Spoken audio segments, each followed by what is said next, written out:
अब आगे ले लो, कई सांसों की साधना करते हैं, सांसों में नाम जपते हैं। अब तुम सांस लो जरा और छोड़ो, तो इसमें एक आवाज आएगी, गुप्त आवाज है। वो कौन सी है? सो। जब सांस लोगे तो आवाज आएगी सो, और जब छोड़ोगे आवाज आएगी हम। सो हम, सो हम। बदल रहा है, ये भी बदल रही है, तो ये भी माया है। अब कई लोग कानों में उंगलियां डालते हैं और अलग अलग तरह की आवाजें सुनते हैं, 5 नाद कह देते हैं उसको। अब 5 नाद कैसे सुनेंगे? पहले एक आवाज आएगी, शंख की आ गई, फिर वो बदल जाएगी, फिर वो वीणा की बन गई, फिर बदल जाएगी, फिर वो बांसुरी की बन गई, फिर बदल जाएगी, फिर सारंगी की बन गई, फिर बदल जाएगी, फिर वो बादलों की गर्जना बन गई। यानी वो भी बदल रही है, यानी वो भी माया है। जो भी मंत्र जप रहे हो देखो बदल रहा है, ओम नमो, कोई भी ले लो, हर चीज बदल रही है। यानी अभी तक सत्य तक पहुंचे नहीं है। क्या है जो कभी नहीं बदलेगा? आत्मा कभी नहीं बदलती। आत्मा जैसी है वैसी ही थी और वैसी ही रहेगी।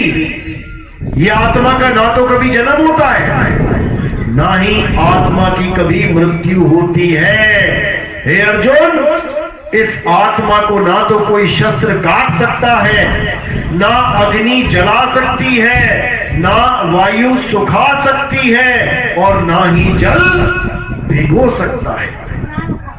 यानी आत्मा को कोई कुछ कर ही नहीं सकता। लेकिन शरीरों को जलाया भी जा सकता है, काटा भी जा सकता है, मारा भी जा सकता है, भिगोया भी जा सकता है, सुखाया भी जा सकता है। तो दोनों में फर्क समझ लो, एक है शरीर, एक है आत्मा। शरीर यानी असत्य और आत्मा यानी सत्य है।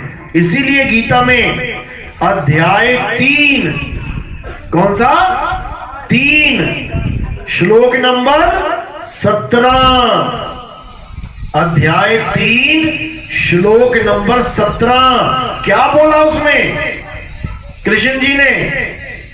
उसमें यही समझाया है कि हे अर्जुन, जो अपनी आत्मा में रमण करते हैं, जो अपनी आत्मा में तृप्त है, जो अपनी आत्मा में संतुष्ट है, उनके लिए कोई धार्मिक कर्म कर्तव्य लागू ही नहीं होता।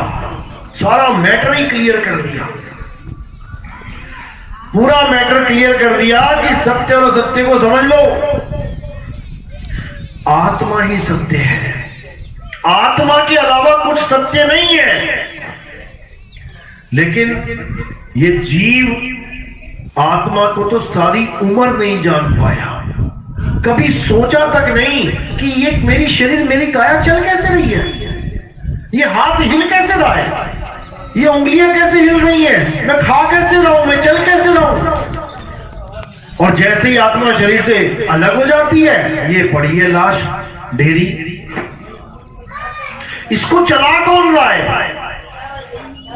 अगर इस सवाल का जवाब आपको मनुष्य जीवन में मिल जाए ना, तो समझ लो कि जन्म सफल होने से कोई नहीं रोक सकता।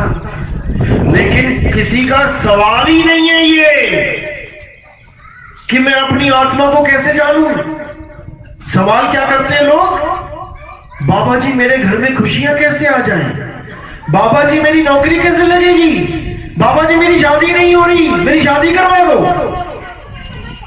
अरे भाई, अभी तेरी सांसें खत्म हो गई ना, ये नौकरी, ये शादी, ये घर गृहस्थी सब यही रह जाएगी 9 मिनट में। और तुझे तेरे ही घर वाले उठा के तेरा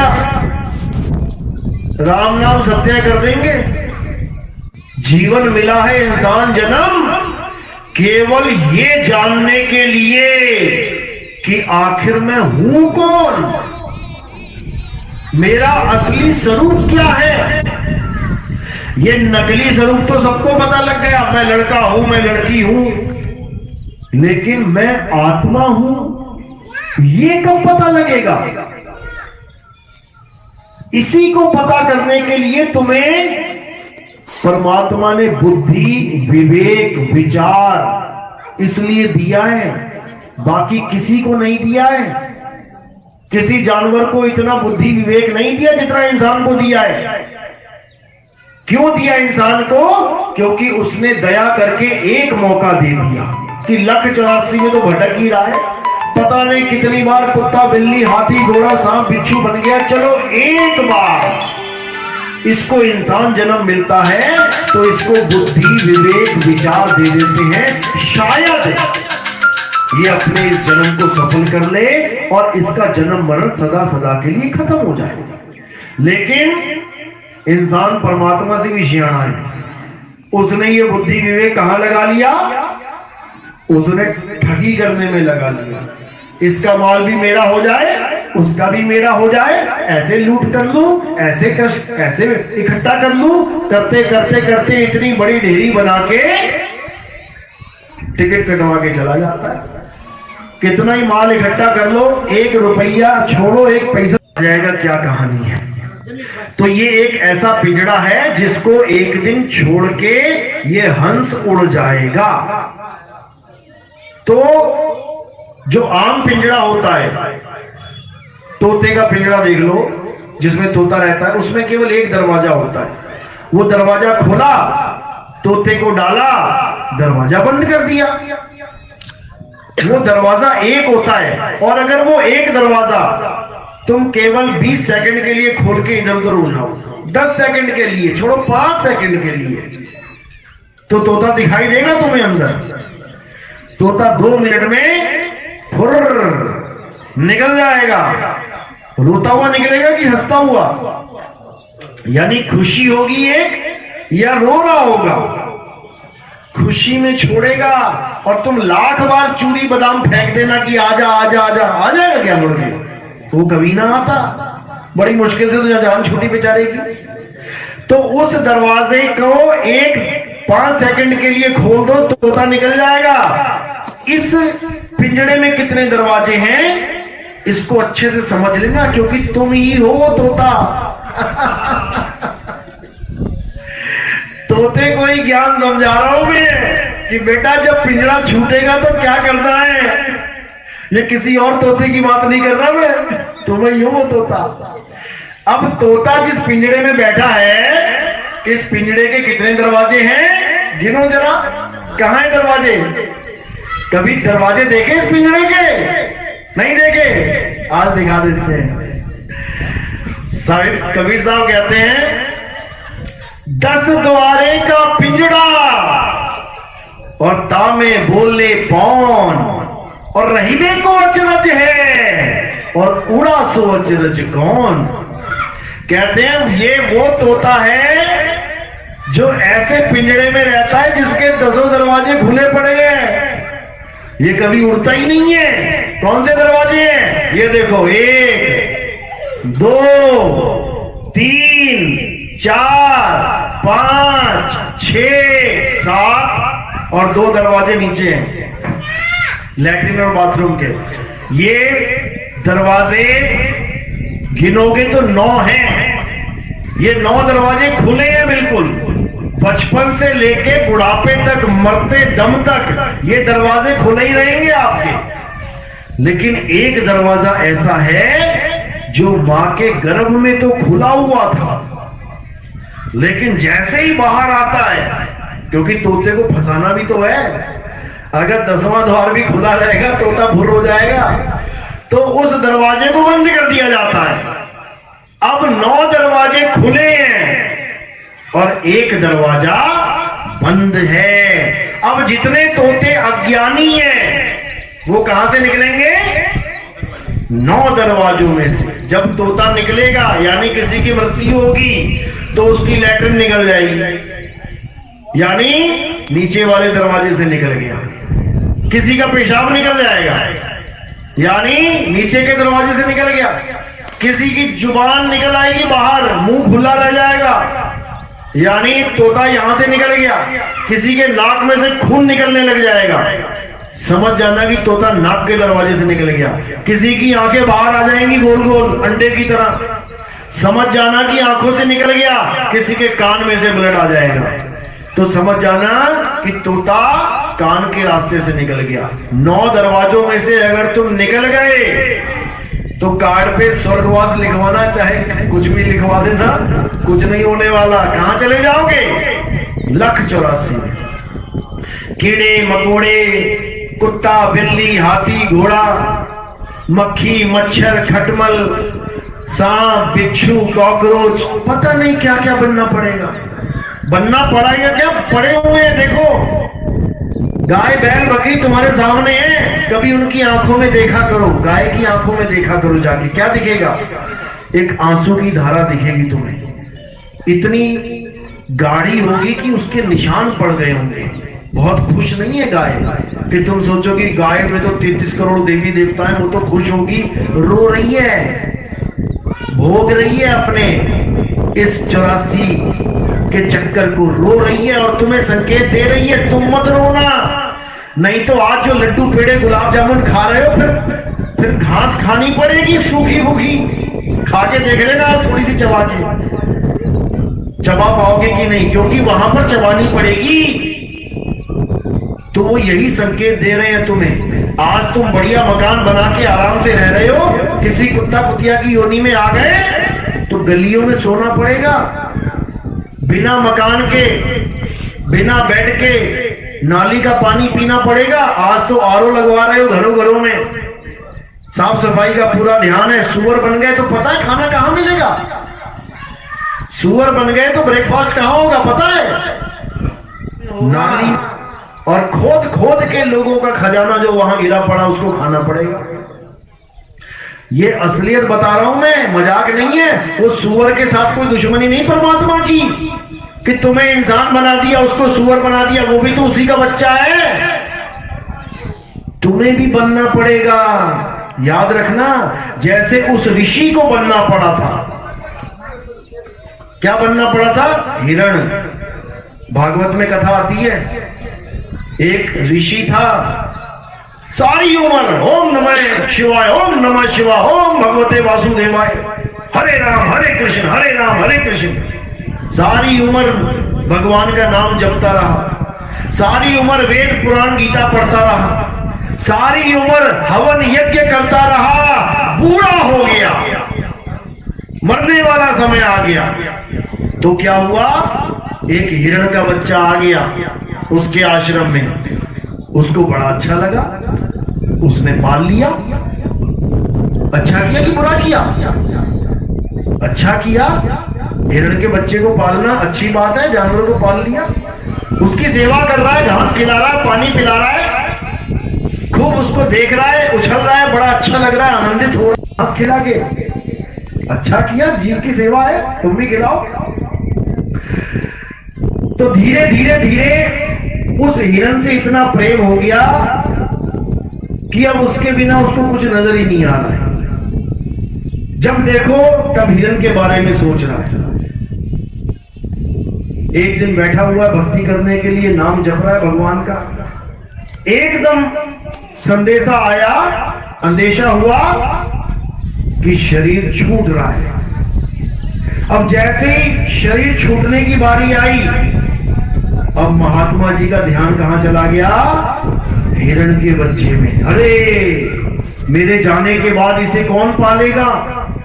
अरे मैंने इसको बांध रखा है गले से, अगर कोई भेड़िया आ गया, कोई शेर आ गया तो ये भाग भी नहीं पाएगा, ये मर जाएगा। अरे ये तो बड़ा अन्याय हो गया। अच्छा सोच रहा है कि बुरा सोच रहा है? किसी के बारे में अच्छा सोच रहा है कि बुरा सोच रहा है? अच्छा सोच रहा है। अब इस अच्छे का फल क्या मिला उसको हिरण बनना पड़ गया। वो हिरण की योनि में चला गया और उसके बाद सारी उम्र शेरों के आगे जान बचाता हुआ भाग रहा है बेचारा। हालत खराब हो गई उसकी। यानी सारी उम्र भगवान का नाम जपा, वेद पुराण पढ़ा, हवन यज्ञ किया, वो सब खत्म हो गया और हिरण को याद किया, वो भारी पड़ गया। सोचो, वो तो तब भी एक अच्छा काम कर रहा है, किसी कमजोर हिरण को रक्षा देने की बात सोच रहा है, तब ये हाल हुआ उसका 84 में जाना पड़ा। तुम सोचो कि तुम क्या कर रहे हो, और जब शरीर छूटेगा तो तुम्हारा क्या हाल होगा। जिसने सारी उम्र राम राम किया, भगवान भगवान किया, उसको शेरों के आगे दौड़ाया जा रहा है। तुम सोचो कि तुम्हारा क्या बनेगा। उसने तो कोई पाप कर्म भी ना किया होगा, वो तो कभी किसी को ठग भी नहीं रहा होगा, वो तो कभी किसी के बारे में गलत भी नहीं सोच रहा होगा, वो तो कभी किसी को मार झगड़ भी नहीं रहा होगा। तो ये हालत हो गई है, तो हमारी हालत क्या होगी। तुम्हारी रूह कांप जाएगी अगर तुम एक बार सोच के देख लो कि क्या होगा। हॉस्पिटलों में जाके देखो, एक बार देखो लोगों के चेहरे, जीने के लिए कैसे बेचारे ललायित हैं। मौत का सामना हो रहा है, हालत खराब हुई पड़ी है। उनको कह दो ना मरते हुए आदमी को 1 करोड़ रुपए ले ले, अरे जाने दे यार 1 करोड़, यहां मेरी जान की पड़ी है, तुझे 1 करोड़ की पड़ी है। उसको 1 करोड़ में स्वाद नहीं आएगा। मरने वाले को तुम बढ़िया सी 5,000 रुपए की थाली, बढ़िया एकदम अच्छे अच्छे पकवान लेके जाना, उसको खिलाना, खा भैया और वाह वाह कर गया, भाड़ में जा खा। यहाँ पे मरने की हालत हुई पड़ी, यहाँ पे स्वाद ही नहीं आएगा उसको। वो रसगुल्ला भी खा लेगा, उसको पता ही नहीं लगेगा मिठाई खट्टा है। ऐसी हालत हुई पड़ी है लोगों की। तो ऐसी हालत सबकी होगी। ये मत सोचना कि दुनिया आई है मरने के लिए, तुम्हारा भी नंबर लगेगा। इससे पहले कि नंबर लग जाए, उस तोते को ये समझ जाना चाहिए कि मैं आखिर करूंगा क्या अंत समय में। बस अगर ये समझ लिया तो समझ लो कि ना तो तुम्हें राम राम करने की जरूरत पड़ेगी, ना तुम्हें कबीर कबीर करने की जरूरत पड़ेगी, ना तुम्हें अल्लाह अल्लाह, वाहेगुरु वाहेगुरु, गॉड गॉड, हर चीज से मुक्त हो जाओगे। अब तुम्हारे जीवन में एक लक्ष्य रह जाएगा कि मैंने इस शरीर को छोड़ना कैसे है। बस छोड़ के जाना कहां है। मैं हिंदू हूं, मुसलमान हूं, सिख हूं, ईसाई हूं, इससे मतलब ही कोई नहीं है। क्योंकि तोता और पिंजड़ा बस 2 ही चीजें हैं यहां पे। वो तो दुनिया ने रटा दिया तोते को। तोता क्या राम जी का पुजारी होता है? तोता राम जी की पूजा करता है कभी? लेकिन जब पिंजड़े में होता है ना, उसको रटा दिया था, बेटा बोलो राम, वो भी कहता है लाम लाम लाम। अब वो हिंदू तोता हो गया। अब किसी मुल्ला जी ने तोता पाल लिया, वो कह रहा बेटा बोल अल्लाह हूं अल्लाह हूं, तोता भी लगा अल्लाह हूं अल्लाह हूं। अब वो मुसलमान तोता हो गया, चल रहा है वो। तो इसको समझ लो, यानी हमारे जीवन का एक ही लक्ष्य है कि कहां से आया, इस पिंजड़े में तू आया कैसे, कहां से आया, कहां जाएगा। खबर करो अपने तन की, इस पिंजड़े की खबर कर लो।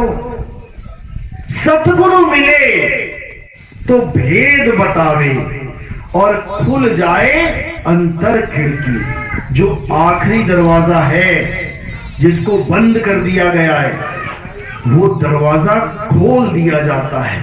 और जैसे ही वो दरवाजा खुला, तोता सीधे अपने घर। यानी अब उसको किसी और पिंजड़े में नहीं आना पड़ेगा।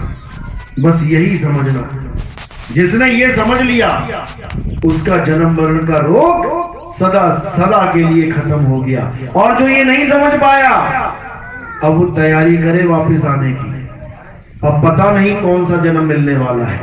आज इंसान जन्म में हो, बढ़िया गद्दा है, सो रहे हो, खाना बढ़िया खा रहे हो, प्यास लगी, पानी की टंकी टूटी घुमाई, जग भरा, 2 लीटर पानी पी लिया, हिरण बन गए।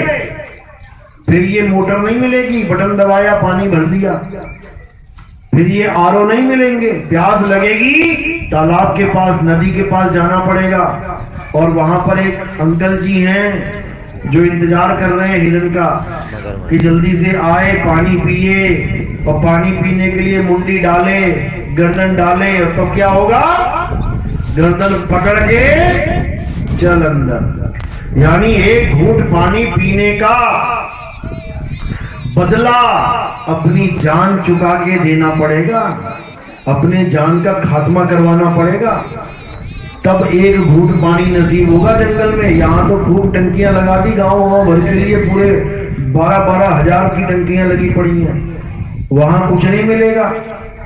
तो इससे पहले कि वो दुर्दशा हो जाए, जाग जाओ, जाग जाओ और इस दुनिया से भाग जाओ। साहिब कह रहे हैं, भाग भाग रे फकीर के बाल के, कनक और कामिनी से शेर लागा, अरे फाड़ के खाएगा तू खड़ा चिल्लाएगा, बड़ा बेवकूफ है जो ना भागा।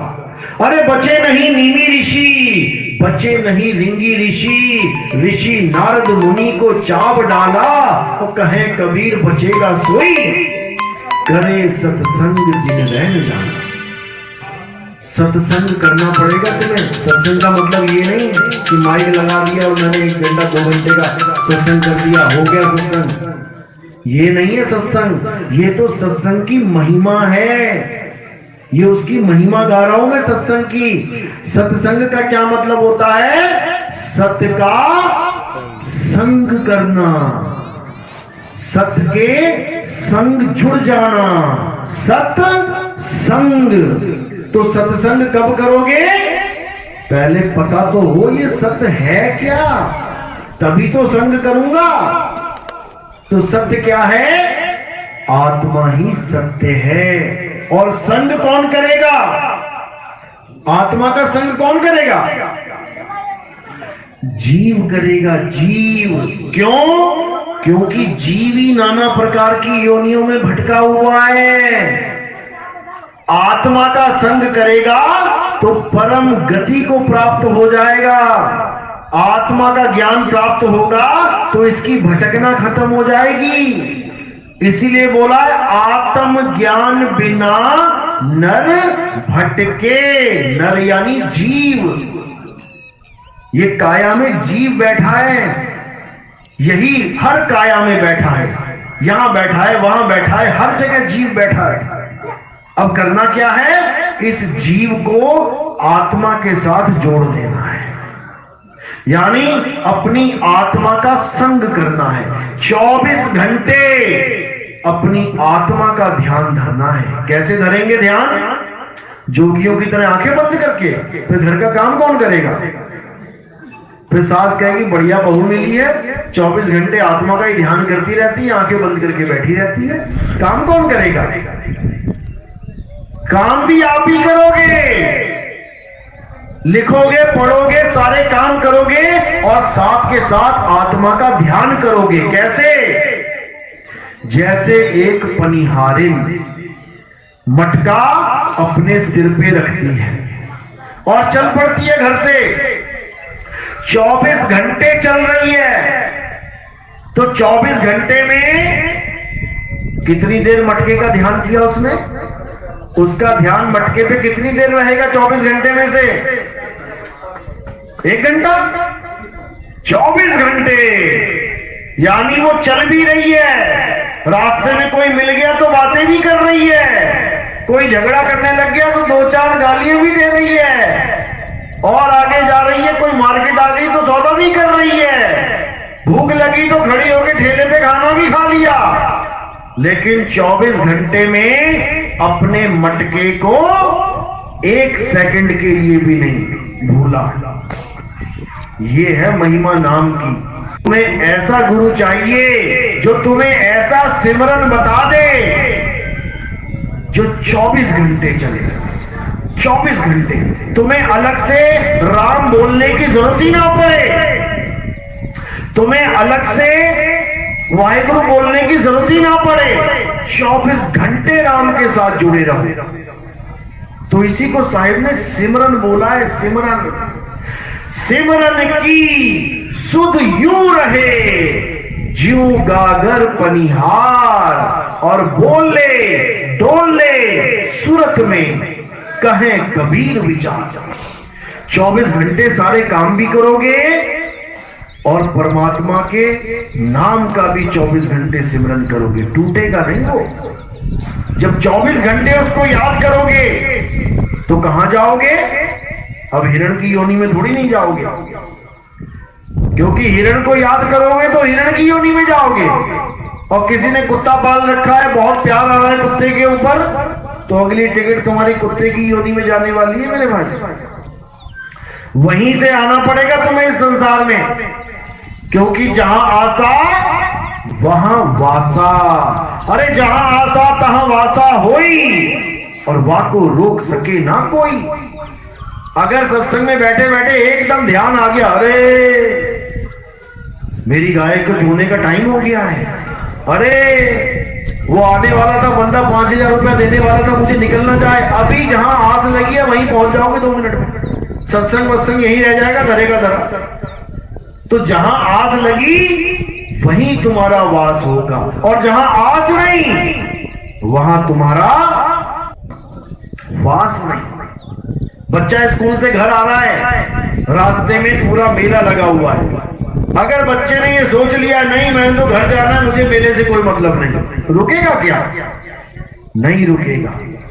और जिसने ये सोच लिया मेला लगा है, चाट पकौड़ी खा के जाऊंगा, खूब खिलौने देखूंगा, खूब झूलूंगा, फिर पहुंच लिया वो शाम तक घर, और उसके बाद डंडों से स्वागत होगा उसका। क्यों? क्योंकि उसने अपना समय बर्बाद कर दिया। इसी प्रकार इस संसार सागर को भी एक मेला समझ लो, और इस मेले में हम भटक गए हैं। अब डंडे से स्वागत होने वाला है थोड़े दिनों बाद, जब घर वापसी होगी तो। क्योंकि मेले में हम इतना उलझ गए कि अब घर जाने का मन ही नहीं है, कोई घर जाना ही नहीं चाहता अब, बल्कि रास्ता ढूंढते हैं भैया इस मेले में ही रहे, गुरुजी बचाए लो, डॉक्टर साहब बचाए लो, मेले में ही रहना चाहते हैं, क्योंकि घर वापसी कोई नहीं करना चाहता। लेकिन साहिब क्या कह रहे हैं? कहते हैं अंत काले जो लड़का सिमरे, ऐसी चिंता में देह मरे, सुअर जून वो वल वल उतरे। जो अंत काल में कहते हैं मेरे लड़का दिखा दो, मैं शक्ल देखना चाहता हूं अपने बच्चों की, कहते हैं बच्चे ही चाहिए। अरे शरीर छूट रहा है, अभी भी बच्चे चाहिए। आजा बेटा, फिर सुअर का जन्म मिलता है। 20-20 बच्चे आते हैं एक बार में, 5 बार सूरी भी आ गई तो गांधारी बन जाएगी 100 बच्चों की अम्मा। तो कह रहे हैं अंत काले जो माया लक्ष्मी सिमरे, ऐसी चिंता में देह मरे, सर्प झून वो वल वल उतरे। अब जहां खजाने खोदे जाते हैं पुराने, देखो मटका खोलो तो मटके में धन खोल के मिलता है बाबा। वो कौन है? वही है जो लक्ष्मी की सिमरन कर रहा था। तो कह रहे अंत काले जो स्त्री सिमरे, ऐसी चिंता में देह मरे, वैश्य जन्म वो बल बल उतरे। जो काम वासना में लिप्त रहते हैं अंत काल में भी काम वासना में आते हैं, वैश्य का जन्म मिलता है, पूरा दिन काम वासना में बीत जाता है। फिर कह रहे अंत काले जो प्रभु को सिमरे, वैसी चिंता में देह मरे। अगर अंत समय में प्रभु को याद कर लिया तो समझ लो अब प्रभु ही मिलेगा, अब कोई रोक नहीं सकता उसको। तो जब 24 घंटे सिमरन रहेगा आत्मदेव का, तो आत्मा ही प्राप्त होगी। और एक बार अगर प्राप्त हो गई, यानी एक बार तुम आत्मा हो गए, अब तुम्हें यमराज तक नहीं पकड़ सकता। क्यों? क्योंकि आत्मा को कोई कुछ कर ही नहीं सकता। शस्त्राणी नैनम दहती पावका, ना चैनम क्लोदन तापे, ना शोषती मारुता। फिर इस आत्मा को ना कोई गाड़ सकता है, जला सकता है, ना हवा सुखा सकती है, ना जल भिगो सकता है। सदा सदा के लिए मुक्त हो गए, अब ना कहीं आना और ना कहीं जाना, आपे में आप समाना। अब तुम्हारा सारा ध्यान अपनी आत्मा में समा जाएगा, और उसके बाद ये जन्म मरण का रोग सदा सदा के लिए खत्म हो जाएगा। इसके अलावा इस संसार में और कोई रास्ता नहीं है, नहीं है, नहीं है। इसके अलावा कोई मंत्र जप रहा है, तंत्र कर रहा है, पूजा पाठ कर रहा है, हवन यज्ञ कर रहा है, वो असत्य को ही ध्या रहा है। अंत में उसे असत्य ही मिलने वाला है, क्योंकि सत्य केवल एक है, सत्य नित्य है, सत्य शाश्वत है, सत्य सनातन है। और सनातन सबके लिए एक है। क्या है सनातन? हे अर्जुन, आत्मा ही सत्य सनातन है। हिंदू मुस्लिम सिख ईसाई सबके लिए एक ही सत्य है, और वो सत्य सनातन है। सनातन का मतलब ये नहीं कि तुम पत्थरों की पूजा करो तुम सनातनी हो गए, तुमने राम जी की पूजा कर ली, श्याम जी की पूजा कर ली, हनुमान जी की पूजा, तुम सनातनी हो गए। तुम कभी सनातनी नहीं हुए। सनातनी कौन होता है? सनातनी और हिंदू में फर्क समझ लो। अभी ये लोगों को ये भी नहीं पता कि सनातनी और हिंदू में क्या फर्क है। सब हिंदू बनने में लगे हैं और सनातन का किसी को अता पता नहीं है। हिंदू कौन होता है? जो हिंदू देवी देवताओं की पूजा करता है, यानी शरीरों की पूजा करता है। राम जी, कृष्ण जी, हनुमान जी, शनि देव, वरुण देव, ये देव, वो देव, सारे देव, वो हिंदू है। जो शरीरों की पूजा कर रहा है, मंदिरों में पत्थरों की पूजा कर रहा है, हिंदू है। और सनातनी कौन है? जो सत्य सनातन को जान रहा है, जिसका ना कभी जन्म होता है ना कभी मृत्यु होती है, उसकी कोई देह नहीं है, उसका कोई शरीर नहीं है, वो आत्म तत्व है। जो उस आत्म तत्व का पुजारी हो जाता है वही सत्य सनातनी कहलाता है। तो हमने सनातनी बनना है, इसीलिए कहते हैं सत्य सनातन धर्म की जय। लेकिन हमें पता ही नहीं है सत्य सनातन धर्म होता क्या है।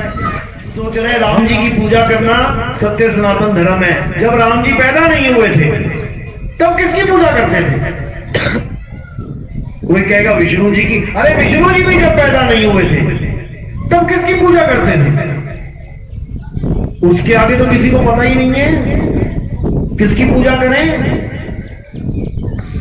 उसकी पूजा करनी है जो सदा से था, सदा है, सदा रहेगा। और वो क्या है? वो सत्य सनातन आत्मा है।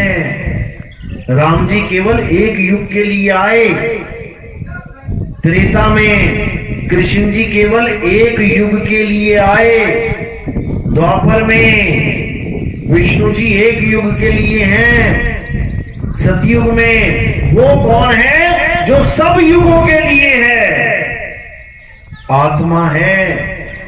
विष्णु जी का शरीर, राम जी का शरीर, कृष्ण जी का शरीर किसकी वजह से चल रहा है? आत्मा की वजह से। कृष्ण जी समझा समझा के थक गए ये बात कि नैनम छिन्नन्ति शस्त्राणि। हे अर्जुन, आत्मा को कोई शस्त्र छेद नहीं सकता, काट नहीं सकता। तो उनके पैर में क्या लगा था? कृष्ण जी के पैर में क्या लगा? तीर लगा। जिसके पैर में तीर लग गया, क्या उसकी महिमा गाई कृष्ण जी ने? क्या बोला कि जिसके पैर में तीर लग जाए उसकी पूजा करो? कृष्ण जी ने कहा कभी ऐसा? अरे कृष्ण जी ये समझाते रहे, नैनम छिन्नन्ति शस्त्राणि, उसकी पूजा करो जिसको शस्त्र छेद नहीं सकता। और हम किसकी पूजा करने लग गए? जिसके पैर में तीर लग गया। यही अज्ञानता है, यही अज्ञानता है। क्योंकि हम समझ ही नहीं पाए कि बात जा कहां रही है, हम समझ ही नहीं पाए कि आत्मा होती क्या है। इसीलिए हमारा लेवल डाउन होता होता होता होता चला गया और हम अपने सत्य स्वरूपी स्वरूप को, सत्य सनातन धर्म को भूल गए। अब दोबारा से याद कराने के लिए कलयुग में एक कल्कि अवतार का जिक्र आता है। सुना है कभी नाम कल्कि अवतार? किस किस ने सुना है? हाथ खड़ा करो जरा। कल्कि अवतार सुना है? अच्छा, क्यों आएगा वो अवतार? कारण क्या है? राम जी क्यों आए थे? रावण को मारने के लिए। कृष्ण जी क्यों आए थे? कंस को मारने के लिए। कल्कि अवतार क्यों आएगा? किसको मारेगा वो? किसको मारेगा? कौन से राक्षस को मारेगा? कभी नाम सुना है उस राक्षस का? कल्कि अवतार कहां आएंगे पता है? कौन से गांव में आएंगे? नहीं पता। मतलब जो चले गए उनकी पूरी जानकारी ले लो। राम जी कहां पैदा हुए थे? अयोध्या में। कृष्ण जी कहां पैदा हुए थे? कहां हुए थे? कृष्ण जी कहां पैदा हुए थे? तो तुम्हारा भला कौन करेगा? जो चले गए या जो आएगा? वो तुम्हारा भला करेगा जो आएगा। तो एक कल्कि अवतार आएगा और वो तुम्हें इस जन्म मरण से मुक्त करेगा। उसके बारे में जानना शुरू कर दो। इंटरनेट खंगालो, ग्रंथ पढ़ो, भविष्य पुराण पढ़ो, जिसमें हमें भविष्य बताया गया है। यहाँ ऐसे बाबा मिले हैं जो तुम्हें 2, 4, 5, 10 दिन का भविष्य बताने में लगे हुए हैं, पर्ची बना बना के। और जो हम सबका भविष्य ठीक करने आएगा उसकी ABCD नहीं जानता कोई। अपने पुराण पता है ना तुम्हें? कौन कौन से हैं? 18 पुराण। उसमें एक पुराण ऐसा है जिसका नाम ही भविष्य पुराण है। उसमें तुम्हारा भविष्य लिखा हुआ है, पढ़ो जाके।